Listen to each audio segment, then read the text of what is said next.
Alright, hey everyone, Wanderbot here, and welcome to my review of the Audio-Technica AT2020. This is one of the two mics that I generally use, and it's my better mic by far. It's part of, obviously, the Audio-Technica line of cardioid microphones, and it is, yeah, probably the best microphone I've ever used. It's just a really good microphone all around. But it can be a little bit expensive to actually get the full setup for it. It is just a cardioid microphone on its own, and it uses XLR cables, and it doesn't have a built-in stand, and that means it effectively is going to require a whole bunch of stuff to actually get set up, and so it's not exactly the most beginner-friendly microphone you can pick up. That said, it is, like I said, the best microphone I've ever used, so if you're looking for something that is high-end, and you don't really care about cost or convenience, then this is probably one of the better ones to look at. There are better microphones than this, but at that point it starts getting to be even harder, and I also don't know about them. So we're just going to talk about the AT2020 for today. So, first and foremost, audio quality. You can probably hear it right now. It sounds pretty good. It's fairly bassy. It's not quite as bassy as, say, the Blue Yeti, which is the other microphone I've reviewed at this point. That said, it's still fairly full-bodied, and just, it sounds good. But there are a couple of caveats here. One, it's not very sensitive. When I was reviewing, say, the Blue Yeti, I could walk away from the microphone and still be very audible. The further I move away from this microphone, the less and less audible I get, and after a certain point, yeah, I'm just not going to be super audible. It's not a very good microphone for recording a room. It's not a very good microphone for recording multiple people at a time. You might be able to boost up the gain and get two people in front of one of these things, but generally you don't want that. Generally you want the gain low, and you want 2 to 4 microphones, one for each person. And when you get that set up and you have the setup for the whole thing, it's actually going to sound very good. This is the reason why I picked the microphone up, because it's the only microphone that I could really get working to record multiple people at a time and actually keep that level of quality. Any of the other microphones would pick up too much or does not pick up enough. And speaking of not picking up enough, I am mashing that keyboard as hard as possible, and this microphone does not know. Unlike the Yeti, which more or less picks up the room even in cardioid mode, this thing really only picks up everything within, like, you know, the first 180 degrees, the angle facing me, and even then it's mostly kind of a 60 to 90 degree radius in front of it. So if you're worried about, you know, mashing the keyboard, you're playing something hard, you're just button mashing a lot because you're, I don't know, playing with a fight stick, you're not going to have to worry about that with this microphone. And it is truly going to sound quite good. There are a couple of issues with the setup, and I guess we should probably talk about that next, because truly, all I can say about this microphone's quality is, it's the best I got, and it's really good. And that's it. Anyway, so let's talk about usability. So, like I was kind of alluding to earlier and just talking about earlier, this is the hardest microphone to work with. I'm just going to lift it up because this microphone isn't as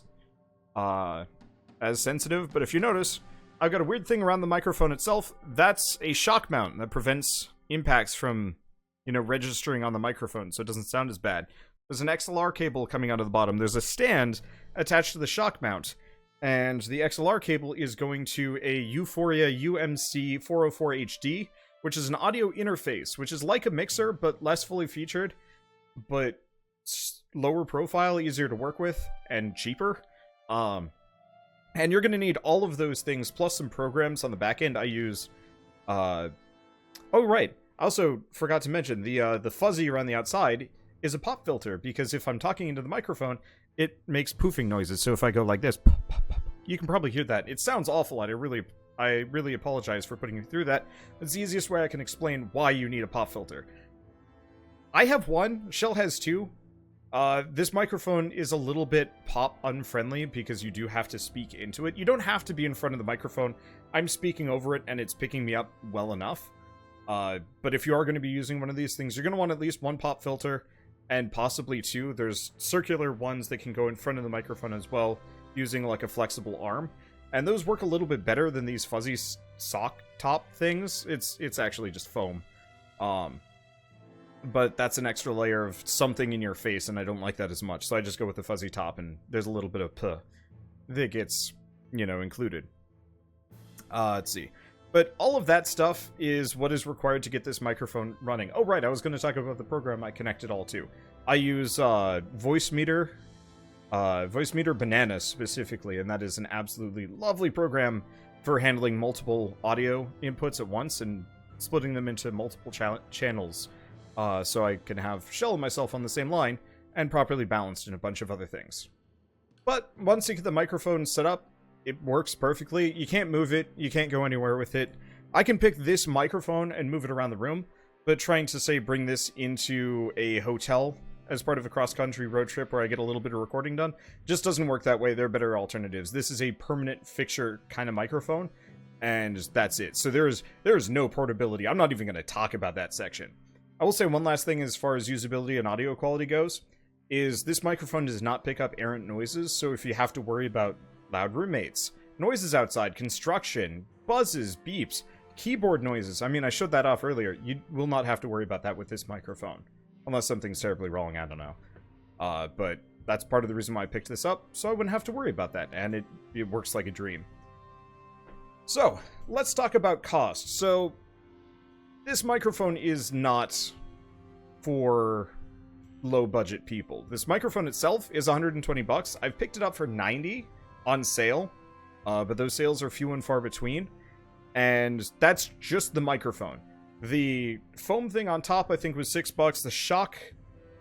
The shock mount actually came with a boom arm that I think was like 25 bucks, but you can probably get one of these for about 10, maybe 15. Don't quote me on that one, I don't know.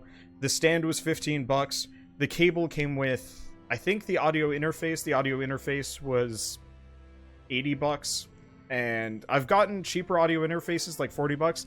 So really, if you end up picking up this microphone, it's going to cost upwards of $200 or more just for one mic. And then if you add the next mic, you need another stand, all of the other stuff except for the interface. And interfaces usually cap out at about 4 inputs. So you're not going to have 7 microphones plugged into one of these things. At that point, you need a mixer. But that said, if you do have the spare money, it's worth it. I will keep saying that because this is the microphone I like the most. Let's see. And I guess let's talk about a couple other notes. There is a USB version of the AT2020, but I wouldn't recommend it. One, it's not compatible with audio interfaces, so you're kind of just stuck with one USB AT2020. Technically, you can have multiple. I have tried hooking up multiple USB microphones at once, and it does work. But at that point, if you're going to be spending, because I think the USB version with all the stuff that comes with it, I think that's like 170 bucks in and of its own right. Like at that point, either save up and get the full XLR setup, or save yourself some money and get a Blue Yeti instead, and that'll just work better in general. I don't know. And as far as audio interfaces go, seeing as that might be a question, I'm not going to talk about the pop filter or the stand, because like those, just look at reviews. I have used the Yamaha Steinberg audio interface. I have a 2-input there. I've got some kind of Behringer thing, but I've never actually used it, but Shell likes it and it works fine for her. And then I'm currently using a Euphoria UMC 404 HD, which has four slots in it, hence the 4s, I'm assuming. And that works like a dream. It was easy to set up, and it works great with my setup. And I got it comboed with a audio splitter for headphones, which is very nice, because I got 4 inputs coming out of that. So you might be able to find a package deal with that specific audio interface.